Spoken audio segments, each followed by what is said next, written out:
They've been out for hours. However, breakfast was forced into them among the women some time ago, so there is nothing to worry about.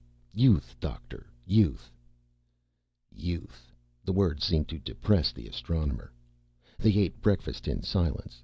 The industrialist said once, "You really think they'll come? The day looks so normal." The astronomer said, "They'll come." That was all. Afterward, the industrialist said, "You'll pardon me. I can't conceive your playing so elaborate a hoax. You really spoke to them?" "As I speak to you. At least, in a sense. They can project thoughts." "I gathered that must be so from your letter. How, I wonder?" "I could not say. I asked them, and of course they were vague, or perhaps it was just that I could not understand. It involves a projector for the focusing of thought, and even more than that, conscious attention on the part of both projector and receptor. It was quite a while before I realized they were trying to think at me. Such thought projectors may be part of the science they will give us." "Perhaps," said the industrialist. "Yet think of the changes it would bring to society. A thought projector." "Why not? Change would be good for us." "I don't think so." "It is only in old age that change is unwelcome," said the astronomer. "And races can be old as well as individuals." The industrialist pointed out the window. "You see that road? It was built before the wars. I don't know exactly when. It is as good now as the day it was built. We couldn't possibly duplicate it now. The race was young when that was built, eh?" "Then, yes. At least they weren't afraid of new things." "No. I wish they had been. Where is the society of before the wars? Destroyed, Doctor. What good were youth and new things? We are better off now. The world is peaceful and jogs along. The race goes nowhere, but after all, there is nowhere to go. They proved that. The men who built the road. I will speak with your visitors as I agreed if they come, but I think I will only ask them to go." "The race is not going nowhere," said the astronomer earnestly. "It is going toward final destruction. My university has a smaller student body each year. Fewer books are written, less work is done. An old man sleeps in the sun and his days are peaceful and unchanging, but each day finds him nearer death all the same." "Well, well," said the industrialist. "No, don't dismiss it. Listen. Before I wrote you, I investigated your position in the planetary economy." "And you found me solvent?" interrupted the industrialist, smiling. "Why, yes. Oh, I see you were joking. And yet, perhaps the joke is not far off. You are less solvent than your father, and he was less solvent than his father. Perhaps your son will no longer be solvent. It becomes too troublesome for the planet to support even the industries that still exist, though they are toothpicks to the oak trees of before the wars. We will be back to village economy. And then to what? The caves? And the infusion of fresh technological knowledge will be the changing of all that?" "Not just the new knowledge. Rather the whole effect of change, of a broadening of horizons. Look, sir, I chose you to approach in this matter not only because you were rich and influential with government officials, but because you had an unusual reputation for these days, of daring to break with tradition. Our people will resist change, and you would know how to handle them, how to see to it that the youth of the race is revived?" "Yes." "With atomic bombs?" "The atomic bombs," returned the astronomer, "need not be the end of civilization. These visitors of mine had their atomic bomb, or whatever their equivalent was, on their own worlds, and survived it, because they didn't give up. Don't you see, it wasn't the bomb that defeated us, but our own shell shock. This may be the last chance to reverse the process." "Tell me," said the industrialist, "what do these friends from space want in return?" The astronomer hesitated. He said, "I will be truthful with you. They come from a denser planet. Ours is richer in the lighter atoms."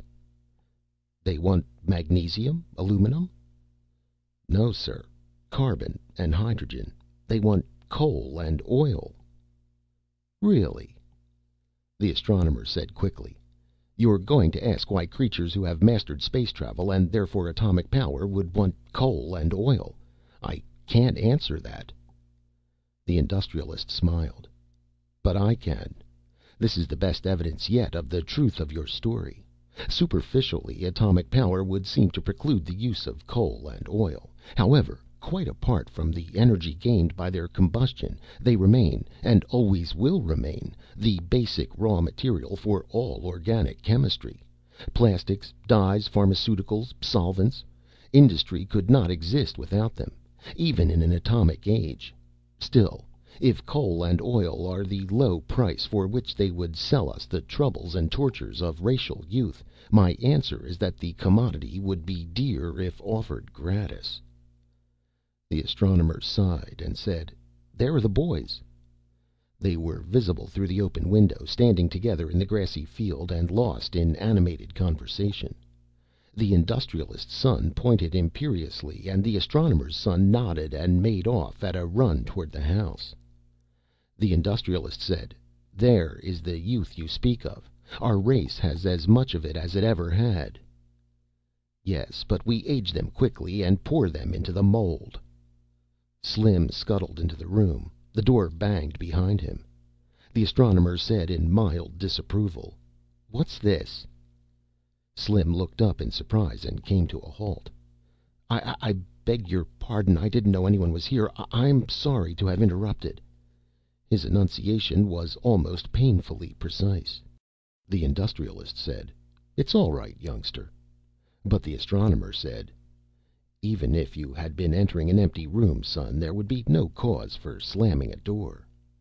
"Nonsense," insisted the industrialist. "The youngster has done no harm. You simply scold him for being young.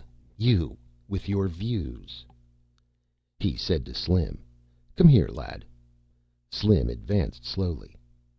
"How do you like the country, eh?" "Very much, sir, thank you." "My son has been showing you about the place, hasn't he?" "Yes, sir. Red, I mean no, call him Red. I call him that myself. Now tell me, what are you two up to, eh?" Slim looked away. "Why, just exploring, sir." The industrialist turned to the astronomer. "There you are. Youthful curiosity and adventure lust. The race has not yet lost it."